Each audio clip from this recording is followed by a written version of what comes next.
ഹരേ കൃഷ്ണ. എല്ലാവർക്കും ഉദ്യാനരേഖയിലേക്ക് സ്വാഗതം.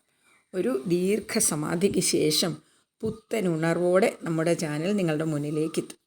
അച്ഛനമ്മമാരുടെയും ഗുരുക്കന്മാരുടെയും ആധ്യാത്മിക ഗുരുക്കന്മാരുടെയും പാതാരവിന്ദങ്ങളിൽ നമസ്കരിച്ചുകൊണ്ട് നമുക്ക് മുന്നോട്ട് പോകാം. പൂക്കളെയും ചെടികളെയും ഒന്നും ഒഴിവാക്കിയിട്ടില്ല കേട്ടോ, അവരും നമ്മുടെ കൂടെയുണ്ട്. എന്നാലും കുറച്ചു ഭഗവത് ഭക്തിസാന്ദ്രമായ കാര്യങ്ങൾ കൂടി ഉൾക്കൊള്ളിച്ചുകൊണ്ട് നമുക്ക് ആധ്യാത്മിക പാതയിൽ മുൻപേ പോയവരുടെ പാത പിന്തുടരാൻ നമുക്ക് ശ്രമിക്കാം. ഭക്തി, എല്ലാവർക്കും ഭക്തിയുണ്ട്.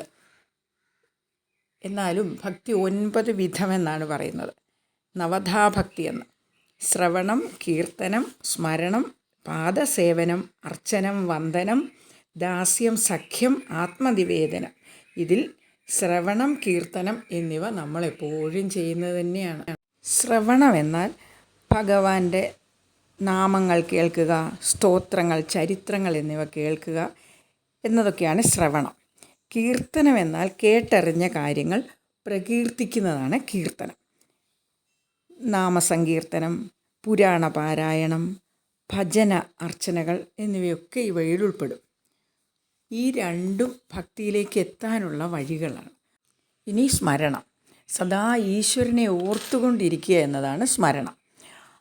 ശ്രവണവും കീർത്തനവും ഭക്തിയിലേക്ക് എത്താനുള്ള മാർഗങ്ങളാണെങ്കിൽ, ഭക്തി ഉണ്ടായിക്കഴിഞ്ഞ് ആദ്യം ഉണ്ടാകുന്നതാണ് സ്മരണം. എപ്പോഴും ഭഗവാനെ സ്മരിച്ചുകൊണ്ടിരിക്കുക, സദാ ഭഗവാനെ സ്മരിക്കുക. അതിന് പ്രത്യേക സമയമോ സ്ഥലമോ നമുക്ക് ആവശ്യമില്ല. അതുകൊണ്ട് ഭഗവത് സ്മരണയിലൂടെ നമുക്ക് അടുത്ത വീഡിയോയിൽ കാണാം. സർവം ശ്രീ ഗുരുവായൂരപ്പാർപ്പണമസ്തു. ഹരേ കൃഷ്ണ.